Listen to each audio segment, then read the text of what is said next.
Bienvenidos de nuevo a su espacio Tercera Llamada, el programa artístico y cultural de la Universidad Francisco Gavidia. En esta ocasión me acompaña el licenciado Frederick Orellana. Él es catedrático de la universidad en asignaturas como Cultura General, pero también tiene la enorme suerte de ser un pintor, tiene esa vocación nata de ser un pintor y pues le hemos pedido que nos acompañe para que nos cuente de su experiencia, cómo él coordina las actividades artísticas y culturales y sobre todo académicas dentro de toda esta carrera de la docencia universitaria. Así es que, licenciado Frederick Orellana, gracias por acompañarnos. Muchas gracias. Cuéntenos de su experiencia como pintor. ¿Qué actividades ha desarrollado últimamente?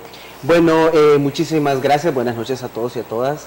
Mi experiencia ha sido relativamente corta. Lo voy a llamar así corta porque he tenido, ¿cómo decirles?, una trayectoria relativamente corta, pero ha sido muy fructífera. De hecho, empecé mi trabajo con colectivos, como estudiante universitario, pero después me independicé, me gradué y empecé a desarrollar una serie de colecciones específicas en el área de la pintura. Perdón, pero se graduó de licenciatura en Artes Plásticas. Sí, soy licenciado en Artes Plásticas, soy graduado de la Universidad de El Salvador. Salí de la última promoción de los generales. De ahí se hizo una especie de especializaciones entre cuatro áreas: especialización en pintura, en diseño gráfico, en cerámica y en escultura. Muy bien. Entonces yo logré salir de la última promoción general. Así es. Entonces me especialicé en la parte de restauración de imaginería colonial, tanto en pintura como en escultura. Tuve un tiempo trabajando en el Museo Nacional de Antropología, hoy conocido como MUNA, en el taller de restauración. Y a partir de ahí me entró la pasión por la pintura.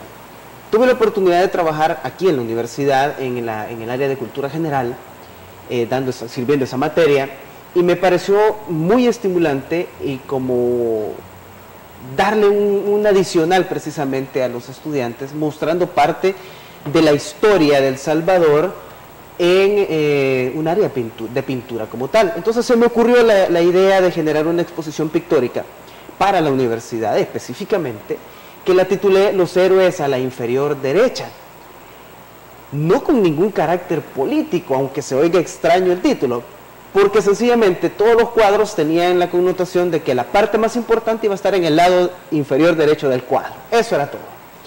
Entonces, a partir de los contenidos de la materia de cultura general, la parte de la historia, empecé a hacer una serie de cuadros, que fueron 14 por cierto, y que tuvimos la exposición precisamente aquí en el 2009 en el Centro Cultural Estudiantil de la Universidad Francisco Gavidia, que fue realmente un éxito.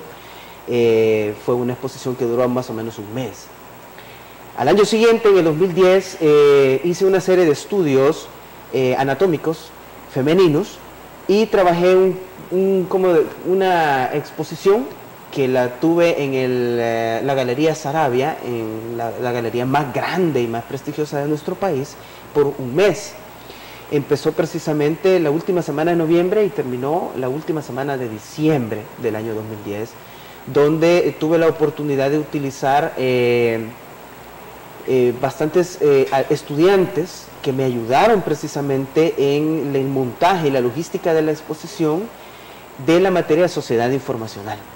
Fue una exposición verdaderamente interesante donde presenté 14 cuadros y 2 esculturas, una en madera y una en piedra reconstruida, sobre elementos anatómicos de la mujer, donde precisamente la exposición se tituló Feminidad, un homenaje a la mujer. Y para romper precisamente las cuestiones machistas y de explotación hacia la mujer. Era precisamente mostrar las facetas de la mujer sin el famoso estereotipo comercial, llamémoslo de esa manera. Entonces hice una exposición donde habían cuadros pintados en espejos, cuadros pintados con diferentes técnicas, asfalto, mucho óleo, y algunas otras técnicas específicas, un grabado específicamente, una xilografía grande y algunas otras cosas. Eso estuvo precisamente ahí. Luego empecé a generar una nueva exposición que no la he terminado, la cual tiene un carácter de proyección social. es para beneficiar a una radio comunitaria. Todavía no está más o menos entre un 40 y un 60% del proceso. Sin embargo, tuve la oportunidad este año precisamente de participar en el Museo Forma en una exposición colectiva de artistas de gran talla, Carlos Cañas, entre otros, Tatiana Cañas.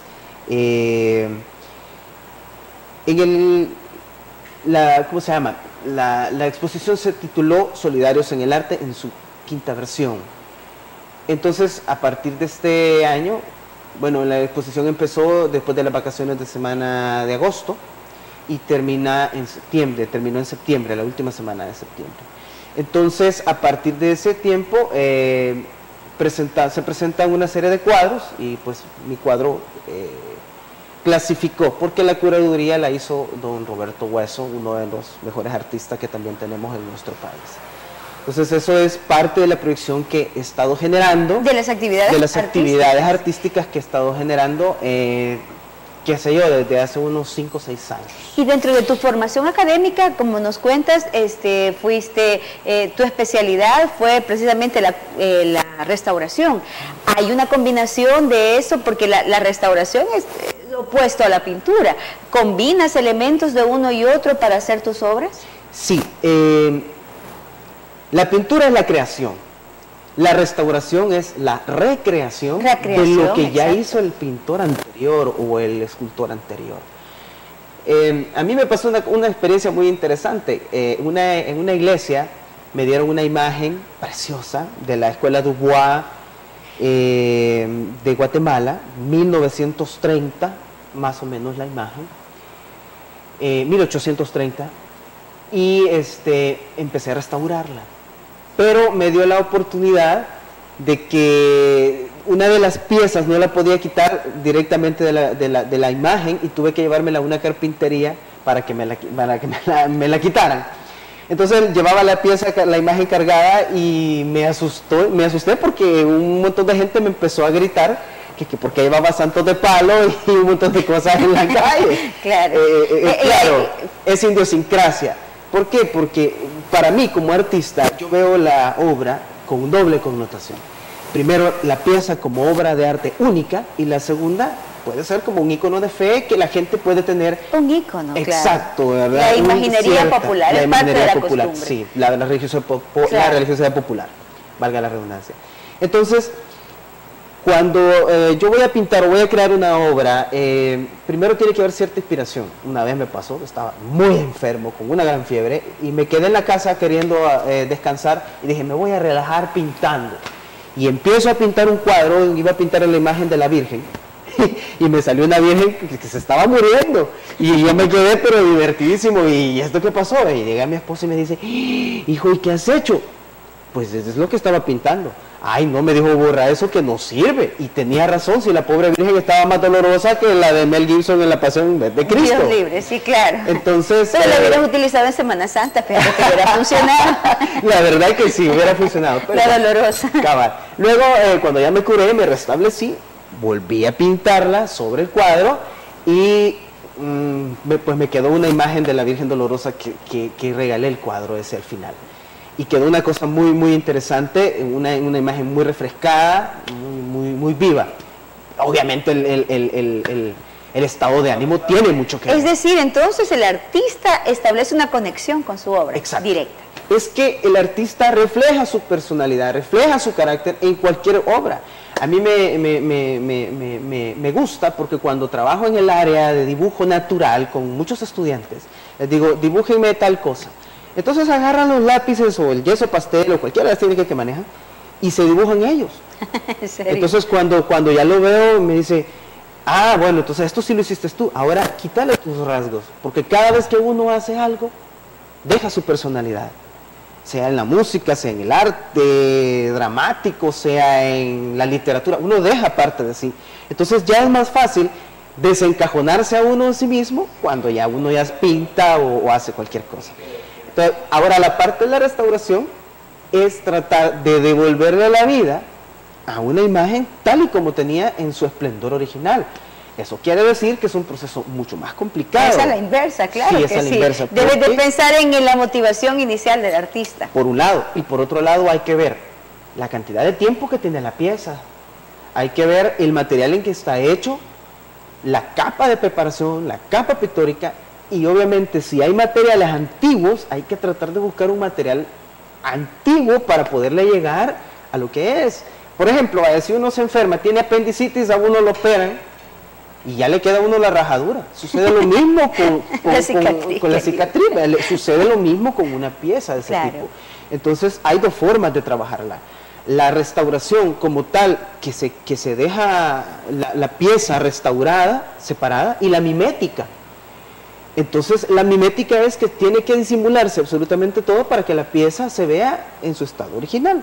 La mayoría de gente, cuando ve que está como agrietada, dañada, dicen que pierde valor. Exacto, al contrario, muy por el contrario. Y uno de los grandes errores que se comete es que la gente, cuando ve la pieza que ya está dañada, agarra pintura de aceite o pintura de agua y le tira. O le echa pega y luego le junta. Sí, claro. Eso es el peor error. Este es un tema grandísimo, querido Frederick. Tenemos mucho que hablar. Te voy a sacar la promesa que en otra oportunidad nos puedas acompañar para seguir hablando de toda tu experiencia y pues agradecerte que nos hayas acompañado en esta noche. Gracias a ustedes. Bendiciones para toda la Universidad Francisco Gavidia. Muchísimas gracias. Gracias, Frederick, de veras. Y pues, amigos, no tenemos más que decirles que sigan acompañándonos acá en su programa Tercera Llamada, lunes a lunes y en su reprise el día viernes, siempre a las 6:30. ¿Por dónde? Pues siempre acá, por su canal 15 en señal abierta y 99 en cable. Invitándoles también que no olvide acceder a nuestra página web www.ufg.edu.sv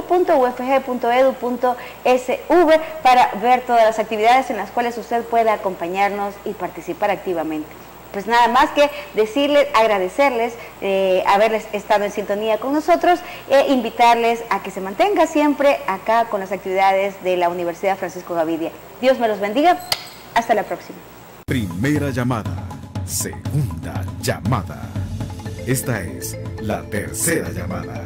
Un espacio creado para la difusión del arte y la cultura salvadoreña. Tercera llamada.